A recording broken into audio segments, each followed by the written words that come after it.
Assalamualaikum teman-teman. Di video kali ini saya akan memberikan tips bagaimana cara meredakan pilek atau hidung tersumbat pada anak kalian dengan menggunakan daun sirih dan Vicks. Teman-teman cukup sediakan 2 lembar daun sirih dan Vicks. Oke, kalau sudah bahan-bahannya tersebut udah siap, langsung aja kita eksekusi teman-teman. Bagaimana cara pengerjaannya? Simak video ini sampai selesai ya. Nah, untuk kedua daun sirih tersebut kalian cukup oleskan Vicks untuk bagian bawah dan atas.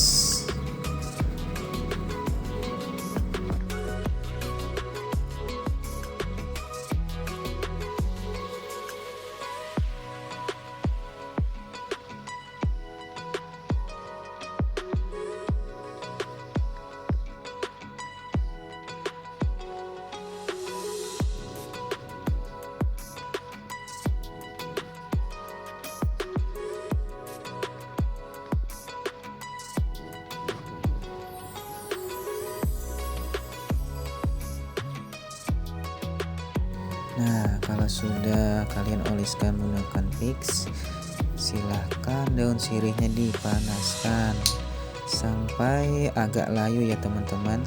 Kalau sudah, silahkan teman-teman tempelkan masing-masing, satu di bagian dada, satu di bagian belakang. Ya, di sini aku nunggu anak tidur dulu, baru aku tempelin. Soalnya teman-teman susah kalau nggak tidur.